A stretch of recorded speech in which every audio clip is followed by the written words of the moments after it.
우리 이 새벽에 함께 나눌 말씀은 이사야 27장의 말씀입니다. 함께 나눌 말씀은 이사야 27장의 말씀, 우리 1절에서 우리 마지막 절까지 말씀을 한 절씩 교독하시면서 보겠습니다. 이사야 27장 1절의 말씀을 제가 먼저 보겠습니다. 그날에 여호와께서 그 견고하고 크고 강한 칼로 날랜 뱀 리오야단 곧 꼬불꼬불한 뱀 리오야단을 벌하시며 바다에 있는 용을 죽이시리라. 그날에 너희는 아름다운 포도원을 두고 노래를 나 여호와는 포도원 지기가 되며 때때로 물을 주며 밤낮으로 간구하여 아무든지 상해하지 못하게 하리로다.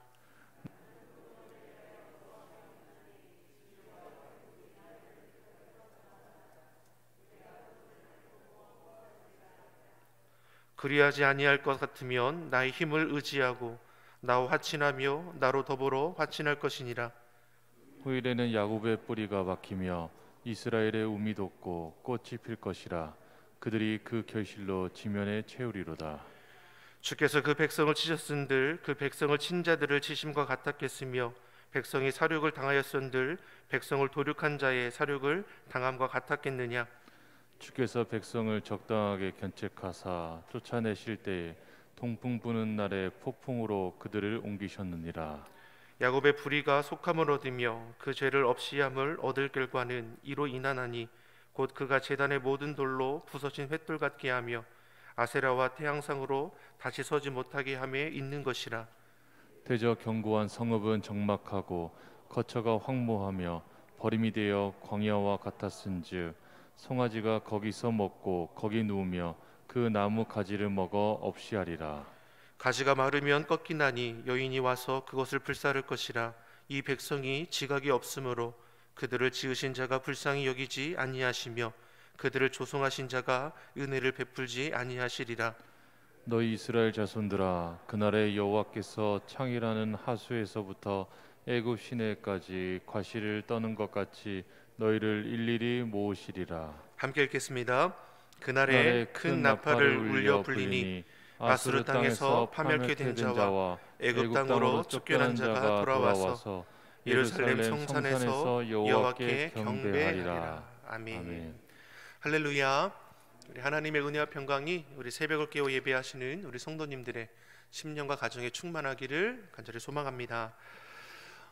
계속해서 확산세가 이제 그치지 않은 가운데 있습니다. 우리 안전을 위해서 꼭 방역수칙 준수하여 주시고 또 계신 곳에서 또 주의 은혜로 이기시는 우리 주의 성도들이 되기를 예수님 이름으로 소망합니다.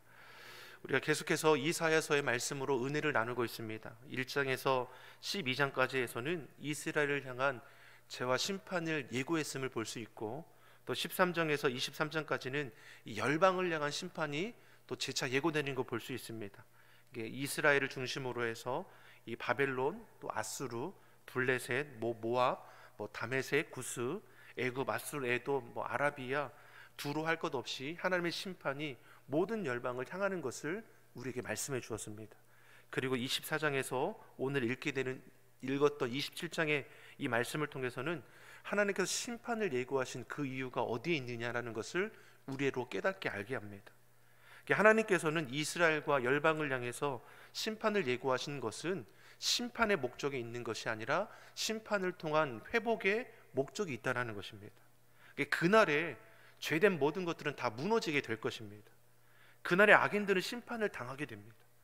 그러나 남은 자들, 끝까지 믿음 지키는 자들, 임박한 심판의 예고 앞에서 자신의 죄된 자리를 돌이켜서 주의 곁으로 돌아가는 자들, 저들을 통해서 다시금 회복해야 하는 그 은혜가 있음을 우리에게 말씀하는 것이죠. 악인들이 번성케 되는 거, 죄인들이 득세하는 거 결코 부러워할 것이 없는 것입니다. 그날의 악인들은 심판을 받게 될 것이고 죄인이 의인의 길에 결코 들지 못하게 되는 겁니다. 이사야 전체의 주제가 바로 하나님께서는 악인은 심판하시고 의인은 보호하시고 구원하신다는 것입니다. 하나님께서 오늘 본문 1절의 말씀에서도 악인들을 얼마나 철저히 심판하시는가에 대해 분명히 말씀합니다. 우리 본문 1절의 말씀 우리 다시 한번 같이 읽어보겠습니다. 그날에 여호와께서 날렘뱀 리오야단 곧 꼬불꼬불한 뱀 리오야단을 벌하시며 바다에 있는 용을 죽이시리라. 아멘. 그날은 심판의 날입니다. 그러나 동시에 믿는 자들에게는 구원케 되는 날, 영광의 날임을 우리에게 보여주는 겁니다. 그날에 날랜 뱀 리오야단, 꼬불꼬불한 뱀 리오야단, 바다에 있는 용을 죽이신다라고 말씀합니다. 리오야단은 이 바다에 사는 괴물을 생각하면 됩니다. 고대 근동 사람들은 이 바다에는 용이나 거대한 뱀의 모양을 가진 괴물들이 살고 있다라고 생각했습니다. 그 무시무시한 바다 괴물들이 사람이나 배를 삼켜 해악을 끼친다라고 여겼다라는 것이죠. 근데 분명 리오야단은 영적으로 보면 이 사단 마귀를 지칭하기도 합니다. 요한계시록 12장 9절의 말씀을 보더라도 큰 용, 옛뱀, 곧 마귀라고도 하고 사단이라고도 하고, 분명히 영적으로 보면 이 리오야단, 이 용은 사단 마귀를 가리키기도 합니다.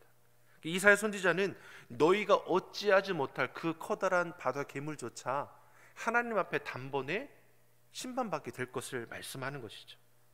그날에 여호와께서 크고 강한 칼로 쥐약된 모든 것들을 단번에 멸하실 것을 말씀하는 것입니다. 사람들을 혼란케 빠뜨려서 멸망으로 인도하고 성도를 핍박하고 고통스럽게 하는 사단 마귀조차 그날에 심판받게 되는 것이죠. 이 날은 여호와께서 물리치시는 믿는 자들에게 영광의 날임을 다시 한번 말씀하는 것입니다. 악한 저들의 마지막이 어떠합니까? 멸망이고 심판입니다. 저들의 길이 정해져 있습니다. 그러니 어떻습니까? 믿는 자들은 악한 자들을 두려워할 것이 없다라는 것이죠. 하나님께서 단번에 저들을 베어서 멸하실 것이기 때문입니다. 결코 악의 권세가 하나님이 지으신 세상에 어떤 영향도 끼치지 못하도록 단번에 멸하실 것입니다. 이 시대에도 악한 자들이 득세하고 죄인들이 떵떵거리고 살아가는 것이 우리 믿는 자들의 눈에 보일 수도 있습니다. 그러나 저들은 어떻습니까? 하나님의 때에 심판을 면치 못할 것입니다. 믿는 자는 이와 같은 사실을 분명히 알고 살아가는 자들입니다. 세상에서 제 아무리 강한 힘과 권세를 가졌다 할지라도 악인은 반드시 심판을 당하게 될 것이고 죄인은 의인의 길에 서지 못하게 되는 것입니다. 그러게 우리 믿는 자들은 시대의 어려움 앞에서도 하나님을 향한 그 믿음, 신앙을 결코 잃어서는 안 되는 것입니다. 이처럼 그날의 악인은 심판하시지만 2절 이하의 말씀을 보면 포도원 노래를 통해서 의인을 향한 하나님의 온전한 보호와 하나님의 온전한 돌보심, 구원이 있음을 우리에게 말씀해 줍니다. 우리가 이사야 5장에서도 포도원의 노래를 볼 수 있었습니다. 5장에서는 어떻습니까? 하나님께서 이스라엘 백성들을 향해 지극정성으로 저들을 가꾸었음에도 불구하고 저들이 맺었던 열매가 무엇입니까? 쓸데없던 이 들포도 아니었습니까? 당시 이스라엘 백성들이 하나님을 떠나서 제 가운데 살아가면서 거둔 것이 아무것도 없었다라는 것이죠. 그래서 그날의 5장에서는 어떻습니까? 그 쓸모없는 포도나무는 어떻게 하겠습니까? 다 베어내지 않겠습니까? 5장에서는 임박할 심판을 예고했다면 우리 오늘 본문에서 포도원의 노래는 어떻습니까? 하나님께서 그날에 믿는 자들을 어떻게 보호하시고 구원하실 것에 대해서인지 우리에게 말씀해 주는 것이죠. 우리 3절의 말씀을 다시 한번 우리 같이 한번 보겠습니다. 3절의 말씀 같이 읽어보겠습니다. 나 여호와는 포도원 지기가 되며 때때로 물을 주며 밤낮으로 간수하여 아무든지 상해하지 못하게 하리로다. 아멘. 하나님께서 포도원 지기가 되셔서 때를 맞추어서 물도 주시고 밤낮으로 돌보아 주셔서 상함이 없게 하신다 말씀합니다. 하나님께서 자신들의 백성을 이처럼 돌보실 것을 말씀하는 것이죠. 사랑하는 성도 여러분, 하나님께서 우리의 삶을 이렇게 보호해 주심을 믿습니다. 때마다 물을 주시고 밤낮으로 돌보아 주셔서 시대의 어려움 앞에서도 상함이 없도록 우리를 안전하게 하심을 믿습니다. 이어서 4절에서도 뭘 말씀합니까? 4절의 말씀 같이 읽어보겠습니다. 나는 포도원에 대하여 노함이 없나니 찔려와 형극이 나를 대적하여 싸운다 하자 내가 그것을 밟고 모아 불사르리라. 아멘. 자, 삶의 자리 여전히 이 찔레와 형극, 이 가시와 같은 위협과 위기가 우리 삶의 자리에 있지요. 그러나 하나님께서 직접 자신의 백성을 보호하시고 저들을 밟고 모아 불사른다고 했습니다. 시대의 어려움, 위기, 위협을 누가 우리를 보호해 주십니까? 하나님께서 보호하신다 말씀하죠. 모든 사망 권세 깨트시고 모든 악한 것을 물리치시는 능력과 위엄을 우리에게 보이실 것입니다. 그날의 심판이 임함으로 악인들은 다 심판을 당하나 믿는 자들을 향해서는 어떠합니까? 하나님이 포도원 지기가 되셔서 저들의 위협으로부터 안전하게 보호하여 주시고 지켜주신다 분명히 말씀하십니다. 하나님께서 지키시고 보호하는 자들, 그 모습이 어떠합니까? 6절의 말씀을 우리 같이 보겠습니다. 6절의 말씀 같이 보겠습니다. 후일에는 야곱의 뿌리가 박히며 이스라엘의 움이 돋고 꽃이 필 것이라. 그들이 그 결실로 지면에 채우리로다. 아멘. 뿌리가 깊이 박히고 꽃이 필 것이라 말씀합니다. 그리고 그 결실이 지면을 채우게 될 것입니다. 이것이 믿는 자들의 결과라고 말씀합니다. 악이 횡행하는 이때에도 하나님의 돌보심을 있음을 우리는 기억해야 합니다. 포도원 지기가 되시는 하나님께서는 자신의 백성들을 친히 돌보시고 지켜주십니다. 그러나 악인들에 대해서는 피할 수 없는 심판을 준비하고 계십니다.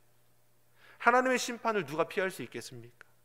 그러나 우리가 기억할 것은 심판의 목적이 돌이켜서 회복케 하심에 있다라는 것을 우리는 알아야 합니다.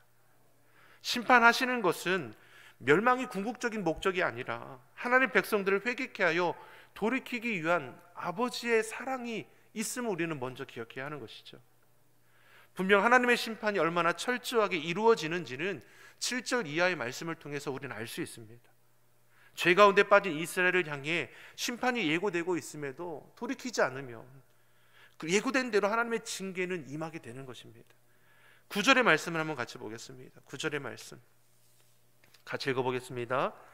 야곱의 불의가 속함을 얻으며 그 죄를 없이함을 얻을 결과는 이로 인하나니 곧 그가 제단의 모든 돌로 부서진 횃돌 같게 하며 아세라와 태양상으로 다시 서지 못하게 함에 있는 것이라. 아멘. 여기서 야곱은 이스라엘을 가리킵니다. 이스라엘 백성들의 불의가 속함이 얻으며 죄 용서를 받게 된다는 것은 무엇을 말합니까? 징계로 인함이라는 것이죠. 징계를 받는다고 해서 죄 용서받는 것은 아닙니다. 징계 받음에도 끝까지 돌이키지 않는 자들도 있습니다. 그러나 징계로 인해 자신의 죄과를 깨닫고 회개하여 돌이키는 자들에게는 구원함이 있음을 말씀하는 것입니다. 즉 자신의 백성을 돌이키기 위해서 하나님은 징계함으로 저들의 걸음을 이끌어 가시는 것이죠. 저들이 징계를 받음으로 자신의 죄악된 일에서 돌이키기 시작합니다.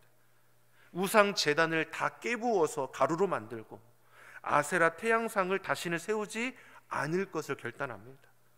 이들은 하나님의 백성이면서도 하나님을 떠나 우상을 숭배했고 하나님의 백성으로서의 모습을 상실하고 이방인과 다를 바 없이 살았던 자들이죠. 그런데 하나님의 징계를 받음으로 자신이 고했던 그 죄악의 자리를 떠나서 하나님께로 다시금 돌이켰다라는 것입니다. 이처럼 하나님은 자녀된 우리를 포기하지 않으시고 그 죄의 자리를 돌이켜 돌아오기를 기다리시는 것이죠. 때로는 징계를 통해서 고난을 통해서 우리를 돌아오게 하시는 것입니다. 그러기 어떻습니까? 삶의 자리에 만나는 어려움의 문제들 앞에서도 우리는 낙심하지 말아야 할 것이 무엇입니까? 그 고난 속에서도 우리를 향한 하나님의 선하신 뜻이 있기 때문입니다. 하나님께서 포도원 지기가 되어주셔서 자신의 백성들을 보호하여 주시고 돌보아 주신다라고 말씀했습니다. 때마다 물을 주시고 밤낮으로 돌보아 주셔서 싹을 내고 꽃이 피고 지면의 열매를 맺게 하신다고 했습니다. 이것이 무엇을 우리에게 말씀하는 것입니까? 하나님의 은혜는 변함이 없습니다. 고난 속에서나 하나님의 기쁨의 자리에서나 동일하게 하나님은 우리의 자녀된 자를 지켜주시고 이끌어 가시는 것이죠. 우리가 두려워하고 걱정해야 할 것은 무엇입니까? 죄악된 자리에 거할 때입니다. 하나님을 떠나서 세상의 헛된 것에 마음 빼앗겼을 때 아닙니다. 죄는 그 모양이라도 벗어버려야 하는 것이고 작은 것일지라도 끊어내 버릴 수 있어야 합니다. 하나님을 떠난 자들은 11절에 뭐라고 말씀합니까? 그 가지가 말라 꺾어지게 되고 불에 던져 땔감으로 사용될 뿐이라고 말씀합니다. 그러나 그날에 죄악의 자리에 돌이키는 자들, 믿음 지키는 자들은 어떠합니까? 하나님의 징계가 끝나고 회복이 일어남을 우리에게 말씀합니다.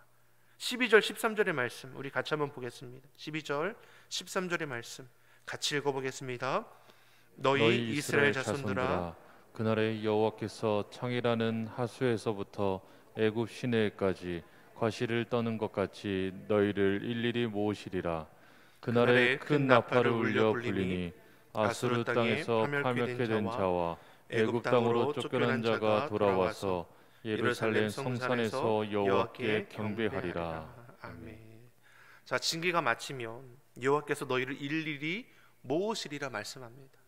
70년 바벨론 포로로 끌려갔던 자들, 아수르의 침공으로 애굽에 도망했던 자들, 그 모든 사람들을 하나님께서 회복시키기 위해서 모으신다 말씀하십니다.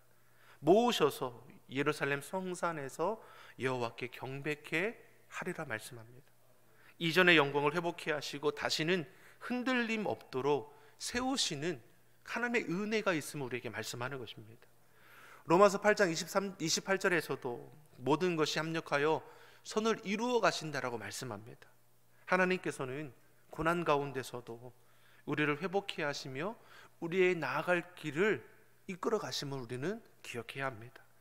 시대의 어려움 앞에서도 우리를 향한 그 하나님의 그 뜻이 있음을 우리가 깨달아 알고 그 무너진 그 자리에서조차도 하나님을 경배하는 자로 격에 쓰임받는 저와 여러분이 되기를 예수님의 이름으로 축원합니다. 어렵다 하지만 믿는 자들은 이 어려운 때에도 주의 은혜로 이길 수 있습니다. 믿는 자를 통해 하나님이 놀랍게 역사하심을 믿습니다. 어려운 그 자리를 하나님께서 돌보아 주시고 회복해야 할 것을 이미 준비하고 예비하고 있음을 믿습니다. 믿음으로 날마다 승리하여 나가는 주의 성도들 되기를 예수님의 이름으로 축원합니다. 기도하겠습니다. 사랑의 하나님 아버지, 시대의 어려움 앞에서도 하나님의 선하신 뜻을 발견하게 하여 주시옵소서. 모든 것을 합력하여 선을 이루어 가시는 그 은혜 가운데에 참여하는 자가 되게 하시고 어려운 때 더욱 기도로 주의 말씀을 붙들고 능히 이기는 주의 성도들이 다 되게 하여 주시옵소서. 감사드리며 예수님의 이름으로 기도드립니다. 아멘.